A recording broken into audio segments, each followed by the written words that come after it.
2024년 6월 10일 새벽입니다. 하나님의 말씀은 시편 111편 4절에서 10절입니다. 그의 기적을 사람이 기억하게 하셨으니 여호와는 은혜로우시고 자비로우시도다. 여호와께서 자기를 경외하는 자들에게 양식을 주시며 그의 언약을 영원히 기억하시리로다. 그가 그들에게 문나라의 기업을 주사 그가 행하시는 일의 능력을 그들에게 알리셨도다. 그의 손이 하는 일은 진실과 정의이며 그의 법도는 다 확실하니 영원무궁토록 정하신 바요 진실과 정의로 행하신 바로다.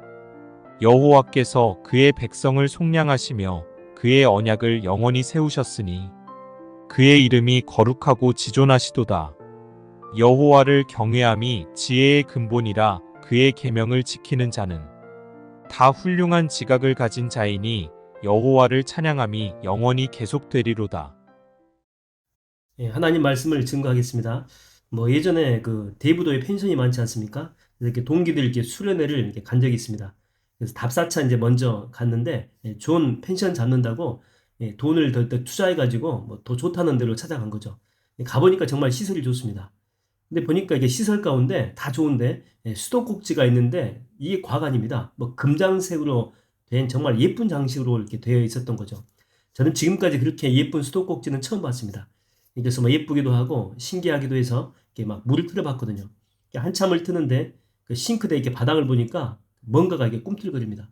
자세히 보니까 이게 작은 벌레들이 막 기어다니는 거예요. 그 물통에서 흘러나온 거죠. 그런 것들이 한 마리가 아니고 여러 마리가 기어다닙니다. 여러분 아무리 이렇게 수도꼭지가 좋다라고 해서 물이 좋은 건 아닙니다. 수원지에 물이 좋아야 좋은 것이죠. 아무리 이렇게 수도꼭지가 금으로 되어 있어도 수원지가 더럽다면 더러운 물이 나올 수밖에 없죠. 그러니까 수도꼭지가 반면에 벨볼이 없어도 수원지의 물이 일곱수면 좋은 물이 나올 수밖에 없습니다. 야곱이 130살이 되었는데 바로왕 앞에 서게 될 때가 있었죠. 이때 바로는 안수를 해달라고 합니다. 근데 이때 야곱의 그 모습 자체는 이렇게 보게 되면 그 몰골 자체가 유목민이었기 때문에 그렇게 좋지 않았겠죠. 그리고 이렇게 나이도 130이면 엄청 많지 않습니까? 온 얼굴 자체가 주글주글 했겠죠. 지금처럼 보톡스를 맞을 수도 없었잖아요. 그럼에도 이 제국의 황제한테 왕에게 안수를 합니다. 이게 가능했던 이유가 뭐냐면 야곱이 육신은 비록 질그릇 이었을지라도 그 속에 보아, 다시 말하면 위대한 하나님을 품고 있었기 때문에 이게 가능했던 것입니다. 은과 금은 내게 없거니와 내게 있는 것으로 내게 주노니 곧 나사렛 예수 그리스도의 이름, 바로 성령 하나님이 그 속에 있었기 때문이죠. 여러분 우리는요 정말 못생긴 수도꼭지일 수 있습니다. 그래서 겉모양은 질그릇같이 연약할 수 있죠. 그리고 가진 것도 별로 없을 수도 있어요. 그럼에도 우리의 가치가 상상할 수 없을 정도로 정말 큰 이유는 바로 우리 속에 성령 하나님께서 거하시기 때문에 그렇습니다. 저는 여러분이 세상 것보다 여러분 안에 품고 있는 그 보화에 더 많이 집중하게 되기를 주의 이름으로 축원드립니다. 오늘 본문을 이렇게 보게 되면 여호와를 경외하는 것이 지혜의 근본이다 이렇게 나오죠. 지혜의 원천이다. 지혜의 그 뿌리에 대해서 이야기하고 있습니다. 여러분 이 솔로몬의 지혜가 탁월한 것은 그가 똑똑해서가 아니죠. 똑똑함을 타고나서가 아닙니다. 그 지혜를 주신 하나님이 탁월하신 분이시기 때문에 그렇습니다. 자, 그렇다면 그 탁월한 지혜를 계속 유지하기 위해서는 1번 공부를 더 많이 한다. 2번 주님께 기도하면서 영적인 교제를 계속한다. 여러분 1번과 2번 중에 어떤 것이겠습니까? 당연히 2번이겠죠. 여러분 우리가 엄밀하게 지금 이만큼이라도 복을 받고 사는 이유가 뭡니까? 우리가 많이 배워서도 아니고 또 열심히 막 노력해서 이것도 아니에요. 운이 좋아서도 아니죠. 괴로울 때 주님의 얼굴 보라. 평화의 주님 바라보아라. 그렇죠? 주님을 바라보고 주님께 붙어 지금까지 살아왔기 때문에 그런 것입니다. 여러분 눈보라가 아무리 휘몰아쳐도 가지가 본 나무에 붙어 있기만 하면 그 가지는 절대 죽지 않습니다. 또 태양이 아무리 강하게 내리쬐도 마찬가지예요. 뿌리 깊은 나무에 붙어 있는 가지는요 절대 시들지 않습니다. 그래서 주님도 뭐라고 합니까? 나는 포도나무요 너희는 가지다 이렇게 이야기하지 않습니까? 그래서 내 안에 거하면 열매를 많이 맺나니 나를 떠나서는 너희가 아무것도 할 수 없느니라. 할렐루야. 에레미야서를 이렇게 보게 되면 2장 13절에 이런 구절이 나오죠. 내 백성이 두 가지 악을 행하였나니 곧 그들이 생수에 근원되는 알을 버린 것과 스스로 엉덩이를 판 것인데 그것은 그 물을 가두지 못할 터진 웅덩이들이니라. 그러니까 생수의 근원이 여러분 하나님이시잖아요. 생명의 원천이죠. 자, 그러면 주님께 나아가야 이게 마땅한데 어느 순간부터 하나님이 더 이상 필요하지 않다라고 하는 것입니다. 자기 능력을 믿는 거죠. 자기 주먹을 믿는 것입니다. 그리고 실제로 자기 능력 가지고 살아봤더니 정말 커다란 부를 일구었습니다. 명예도 얻었고 이 권력까지 다 잡았다니까요. 그래서 좋다 좋다 하는데 근데 그게 바로 터진 웅덩이래요. 그러니까 웅덩이 하나 이렇게 만들어 놓고 그것에 막 부도 집어넣고 명예도 막 집어넣고 이 권력도 집어넣었거든요. 그래서 많이 이렇게 저축한 것처럼 보이는데 이 모든 것들이 전부 다 신기루다라고 하는 것입니다. 나중에 보니까요 하나도 없다니까 하나도. 예. 어리석은 이 부자 비유하고 똑같지 않습니까? 뭐 큰 창고를 지어놓고 오랫동안 몇 해 동안 먹을 양식 채워놓고 이제 쉬면서 놀고 먹고 여생을 즐겨야지. 그런데 웬걸 그 영혼을 오늘 밤 하나님이 데려가 버리잖아요. 여러분 이것처럼 허무한 인생이 어디 있습니까? 자기만을 믿고 인생을 살아가는 사람의 이런 비참한 모습이지 않습니까? 오늘 새벽에 주님은요 여러분에게 도전하십니다. 생수에 근원되는 나를 붙잡고 살지 아니면 썩은 동아줄인 자기 자신을 붙들든지 아니면 이 세상 어떤 것들을 붙잡고 살지. 시편 23편 1절에 보면 이렇게 나오죠. 여호와는 나의 목자시니 내게 부족함이 없으리로다.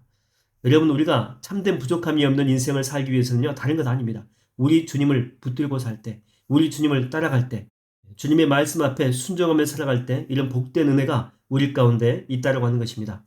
오늘도 우리 주님 붙들고 십자가 붙들고 말씀 붙들고 승리하는 하루가 되기를 주의 이름으로 축원드립니다. 기도하겠습니다. 하나님 아버지, 언제까지 우리가 내 자신을 믿고 살겠습니까? 이 세상 것들을 바라보며 살겠습니까? 하나님 이 모든 것들 다 내려놓고 주님만 바라보게 하여 주시옵소서. 주님만 의지하고 주님만 붙들게 하여 주시옵소서. 그래서 하나님께로부터 오는 그 생수의 근원되는 주님께서 쏟아 부어주시는 축복과 은혜를 다 받게 하여 주시옵소서. 스스로 웅덩이를 파서 터진 웅덩이 속에 무엇인가를 두는 어리석은 삶을 살지 않게 하여 주시옵시고 생수의 근원되는 하나님으로부터 나오는 생명수의 은혜를 늘 마시면서 그 생명수의 기쁨을 누리며 살아갈 수 있도록 성령 하나님 함께하여 주시옵소서. 오늘 하루도 주님 앞에 올려드립니다. 예수님의 이름으로 기도하옵나이다. 아멘.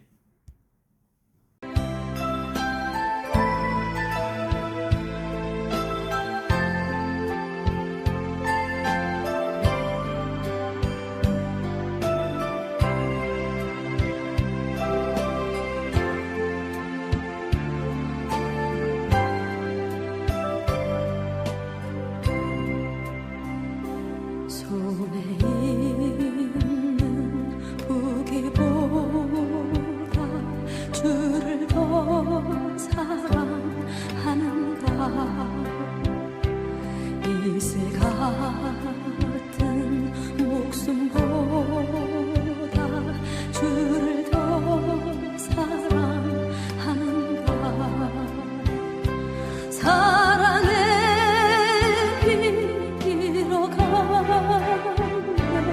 주님 만날 수 없어 헛된 영화 보면 사랑할 수도 없어 잠시 머물 이 세상은 헛된 것들 뿐이니 주를 사랑하는 마음 금보다 더 귀하다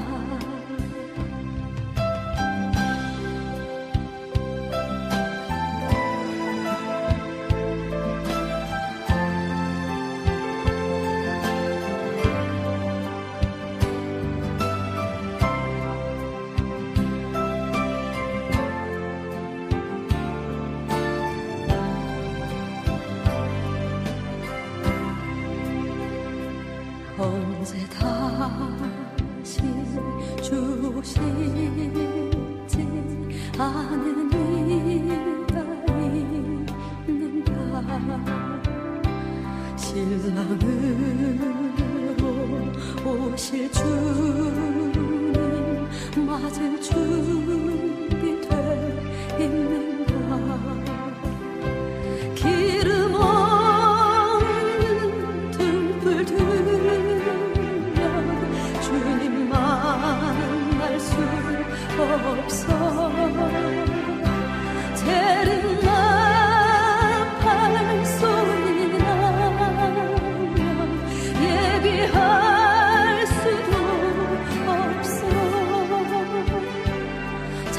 잠시 머물 이 세상은